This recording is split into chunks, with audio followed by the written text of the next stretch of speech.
Hi everyone, it's Consuelo, and I'm back today to talk a little bit more about memoir writing and how to tell the difference between protecting the identities of the characters in your story versus embellishment.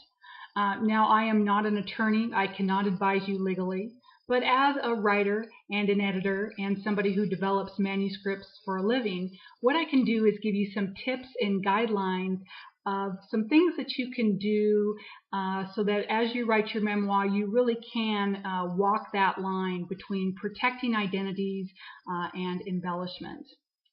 Now, these people, these characters who we draw into our lives, who show us to ourselves, who teach us a little bit more about ourselves, and who teach us some of the greatest and most important lessons of our lives, these people don't sign up to be in a tell-all book.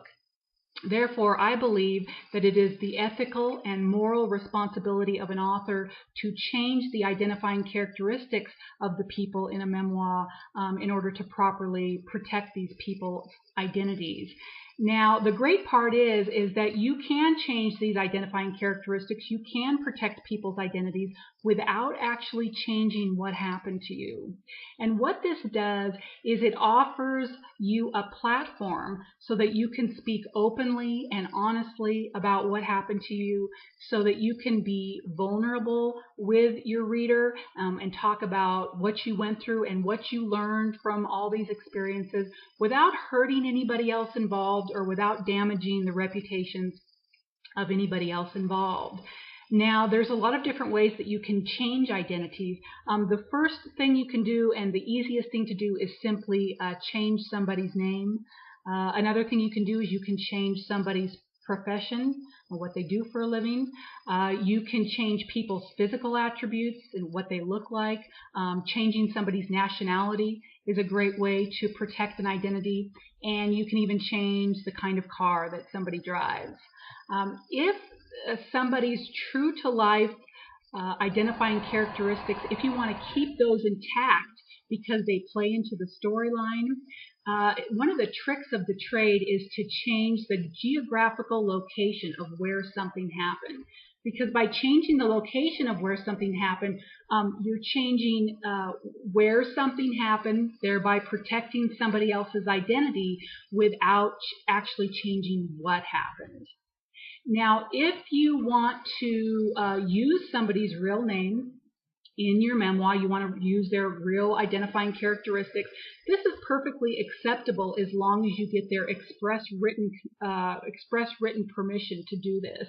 And to do this, you'll simply want to show the person the area or the section or the chapter in which they appear so that they know how they're going to come across in your memoir or autobiographical story.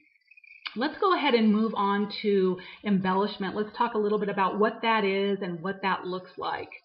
If you're writing a true to life story, a memoir of some type, and if you change, alter, or exaggerate any of the events of your life, if you're changing what actually happened to you for the purpose of dramatization, and if you then market those changes and alterations as the truth in the form of a memoir, that is what's called embellishment. This is frowned upon in the literary world, and if you're not careful, this could cause you problems later on down the line. Now, if you want to dramatize your story, and if you want to change and alter the events of your life, this is perfectly fine. You would just need to then market your book as a novel instead of a memoir. So remember, we can change the identifying characteristics of the people in our story, thereby protecting their identities, and this is perfectly acceptable because we're not actually changing what happened to us. Only when we alter and modify what actually happened to us in our life, what actually went down between us and these people, and market it as the truth in the form of a memoir, do we cross that line over into embellishment. And if we do that, we simply need to market our book as a novel and not as a memoir. I really hope that these tips can be helpful to you if you're writing your own autobiographical account. And if you have any more questions for me regarding changing identities or memoir writing, if you'd like a free consultation that includes a 2-page sample edit, you can contact me through my website at consuelo.co, and that's www.consuelo.co. Thanks everyone, and have a great day.